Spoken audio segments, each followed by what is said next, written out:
Hello friends, வணக்கம். நம்ம இன்றைக்கி என்ன பார்க்க போகிறோம்னு பார்த்தீங்கன்னா, சனீஸ்வரரோட பரிகார ஸ்தலத்தை பற்றி தாங்க பார்க்க போகிறோம். இந்த கோயில் வந்து சனி பகவான் மட்டுமல்ல, மாந்தி, குளிகன் இவங்களுக்கும் சேர்ந்த கோயில். மாந்தி வந்து தடைகள் நீங்கும், குளிகன் வந்து நல்லதெல்லாம் பெருகும்.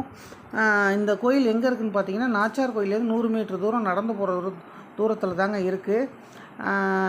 இங்கே வந்து சனீஸ்வரர் வந்து மங்கள சனியாக இருக்கார்.